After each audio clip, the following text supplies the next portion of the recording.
So, today's video is a personal one, and it might be longer than all of the other videos that I've made, but I have this internal calling to make this video, and I do trust my instincts, and there's a reason why this is coming to me at this moment, and I'm just going to listen to my instincts, and I'm going to listen to my internal will at this moment. So here goes. To give you a little bit of background about me and to understand why I am doing this today, I need to tell you a little bit about my life. I was in education for 14 years, and it's not important where I ended up, and it's not important the qualifications that I have and all of that. The point is, due to trauma that I experienced in my life took a turn from education to this way. Let's just go that way. Let's do that. It was life-changing in more than one way. More than one way. So this is a shout out to Marius Nagel. Now, Marius is not with us anymore. In 2018, he was killed in a motorbike with a car accident. Now, I'm not going into the details of the accident because that is not important at this moment. What is important is that he was a paramedic and a firefighter, and qualifications in both, and he passed away on that scene.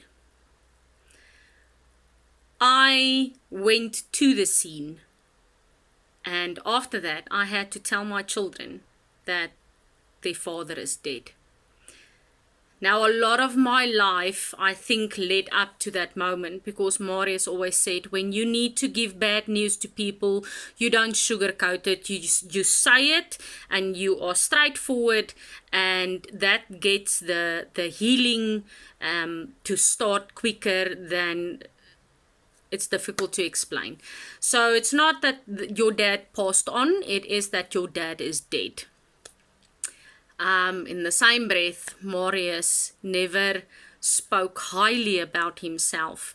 To explain what he did as a firefighter to the kids, he would go like, I put the wet stuff on the red stuff, and when other people are running out of the building, we're running into the building.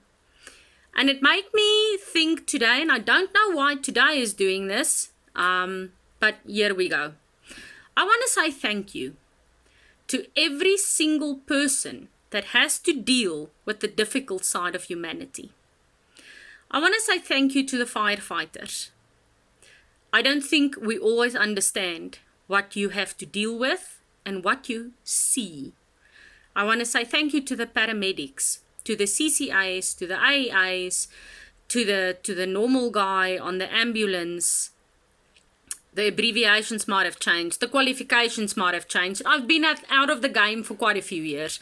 But the thing is, you guys are coming to scenes where you are seeing things that creates trauma.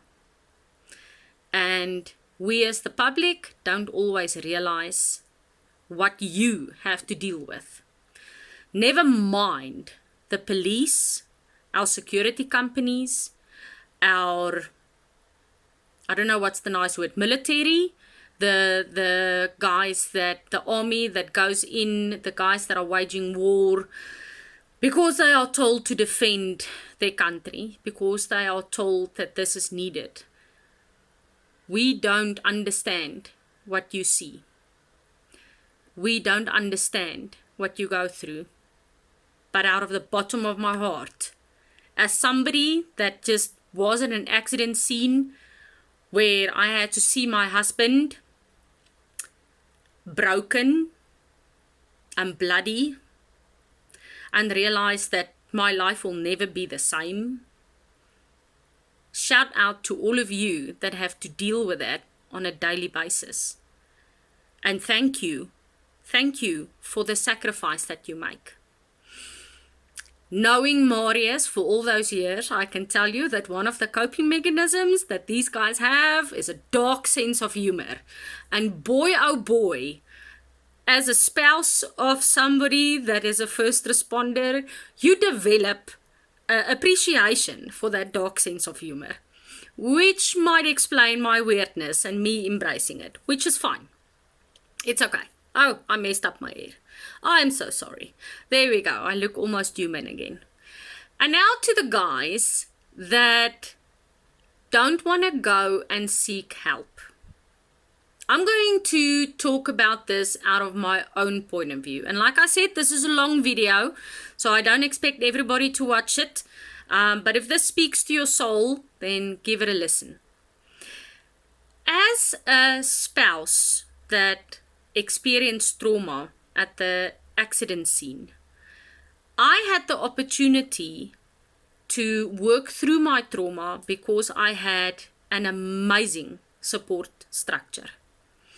I had friends, I still have the friends, it's not past tense, they haven't left my life, I still have them, and shout out to you, you know who you are, that listened. I had the opportunity to talk and talk and talk and talk and talk about what I saw, what I experienced, what I heard, what I smelt, the whole thing, anything that I picked up, I could have the opportunity to talk. And they never looked bored, and they never got irritated, and they never got angry. And I spoke for months, not every day. Obviously, I had days in between, but as the memories came up, I would talk about it. And because of that trauma that I experienced, I changed my whole life. I became a life coach, I became a counselor, I became a trauma facilitator because I experienced it. I understand what trauma is. I've lived trauma. And for those of you who are dealing with trauma, but you don't have access to people that can provide you with the knowledge and skills to work through the trauma, I want to say to you that you need to talk about it. And to the friend that has to listen to you talking about it, I want to say thank you. Thank you for listening. I know it can't be nice to listen to us pack off the whole time and just working through what we have experienced, but hats off to you. Hats off to you who are listening. And to the people that are equipped with the skills to empower those that have experienced trauma, the psychologists, the psychiatrists, the counselors, the social workers, anybody with the skill set to help people that have experienced trauma, thank you. Thank you for having enough compassion that you are willing to listen while that person is working through their trauma. Thank you for those who are running into the burning buildings while the rest of us are fleeing. Thank you to those that are stepping up and going, I will protect. And then you have to experience the trauma that comes with that choice. We don't always appreciate the people in our lives, and this is a thank you. And for those of you who do not have qualifications to assist your friends with trauma, and for those of you who are simply good listeners and that don't give off the idea that you are now tired of your friend talking about this, thank you for listening, and thank you for being there for us. Because if it wasn't for my friends and for the people around me, and there's one lady in particular that I can't name because I don't have permission from her family, but she has since passed, that I worked with, that would pop into my office and go like, how are you doing? Is there something you want to discuss? And she never gave the impression that she has heard the story before. She never gave the impression that I'm boring her or that she's tired of listening to me. Shout out to you where you are today in heaven, embracing the angels. You facilitated a lot of healing. And thank you to all the people out there that are either stepping into a traumatic accident because that is their calling and they want to help people. And thank you to the people that are helping those people. And thank you to the friends that are simply lending an ear when an ear is needed. So that being said and done, this is me signing off. Bye.